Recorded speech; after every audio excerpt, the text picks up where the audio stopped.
Okay, after this long journey through the various Earth system issues for climate adaptation, let's look at one or two examples.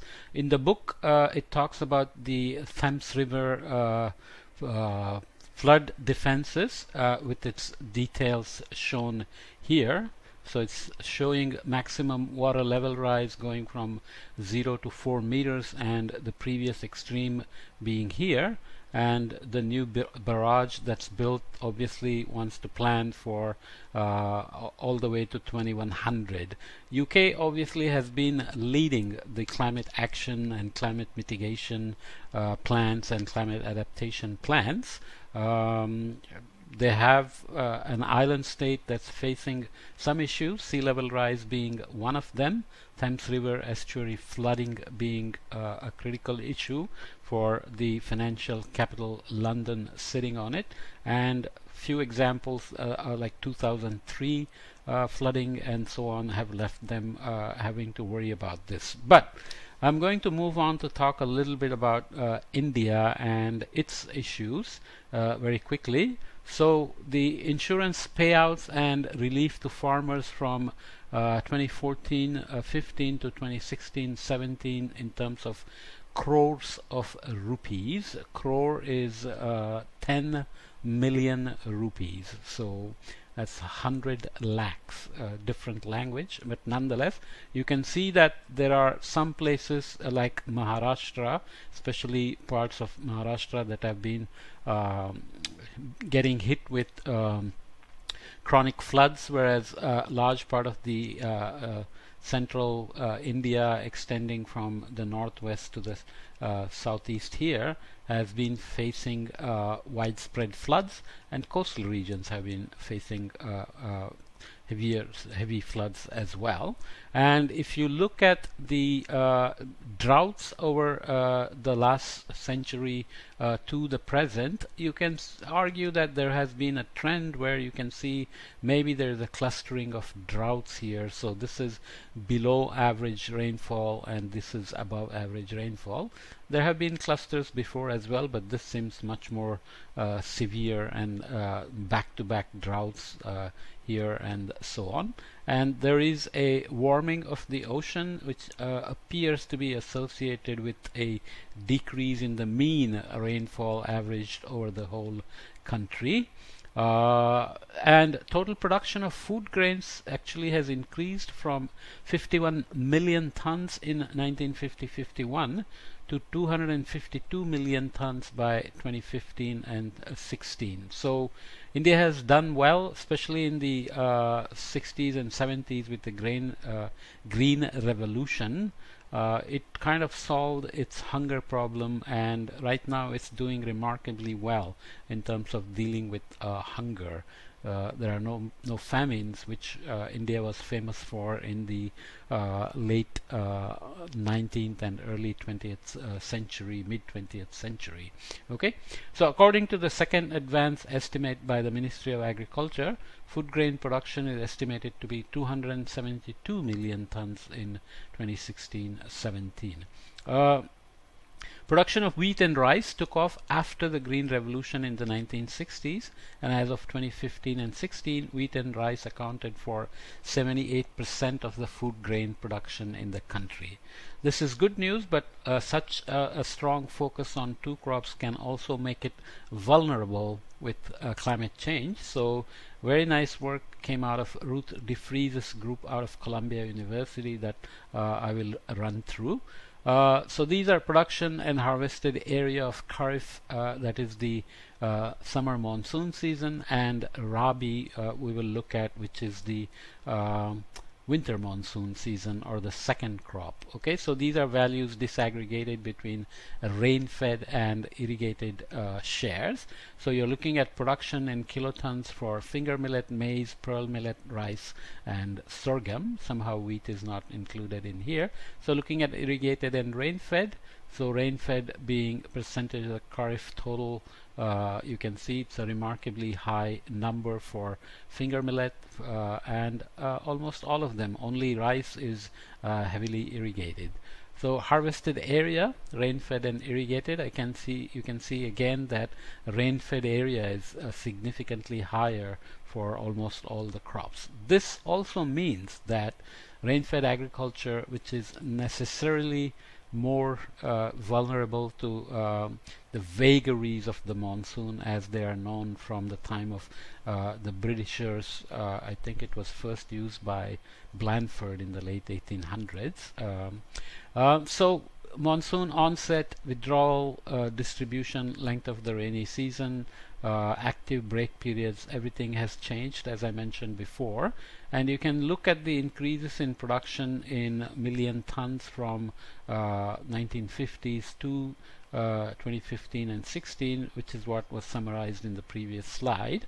54% of India faces high to extremely high water stress. This northwestern part, which is the breadbasket, but it's also mining groundwater at an incredibly unsustainable rate, so highly vulnerable to that. And in India, domestic and industrial water use are only about 20%, with agriculture accounting for 80%.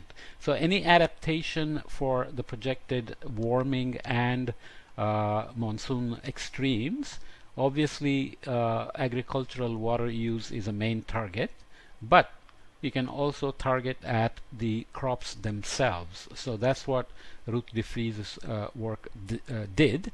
And looking at the distribution of major crops from rice, wheat, jowar, which is a sorghum, and bajra, which is a millet, and forest and shrub and sparse vegetation and so on, you can see that they are not necessarily optimized.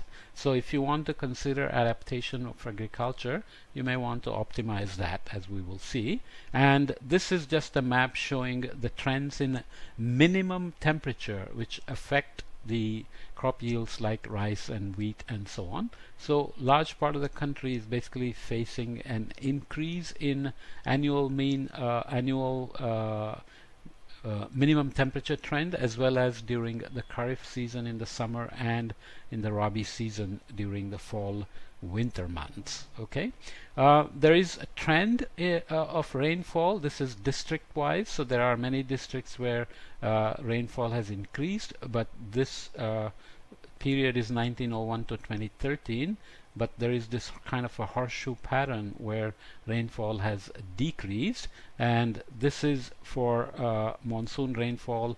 This is for 1961 to 2013, and you can see that there is a change. This is the monsoon rainfall, and this is the annual rainfall. Okay, so annual rainfall usually means it's smoothed out, because your monsoon rainfall is where country gets more than 80% of its rains. The northeast monsoon only happens in these corners in the east coast and some parts of the eastern part of the western Ghats. Nonetheless, the study by Davis et al., which is the Ruth de Vries's group, looked at time series of yield distributions for rain-fed crops, so finger millet and rice, maize and rice. So it's looking at yield in absolute terms and in tons per hectare. So let's see, make sure we get this right.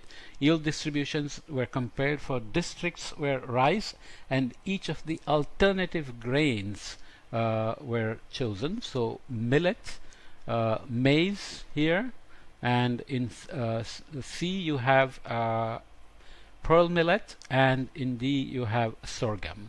What is the point? Basically, they're looking at crop water requirements, sensitivity to various climate factors, nutrient requirements, and so on, and trying to optimize the crop choices and crop distribution by region. So this is really the ideal way of providing adaptation information at scale.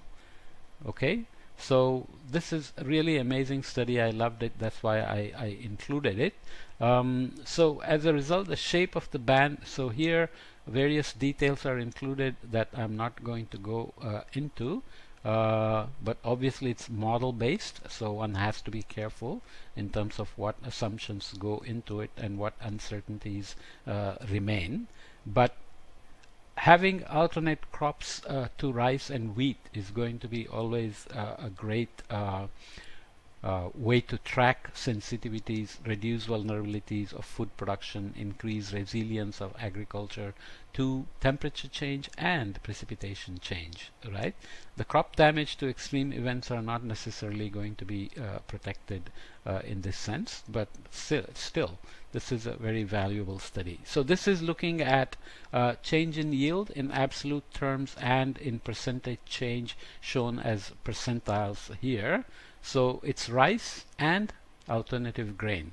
Rice is the way it's produced with flood irrigation is a source of a large contribution of methane, as we know, but it's a staple diet for billions of people around the world.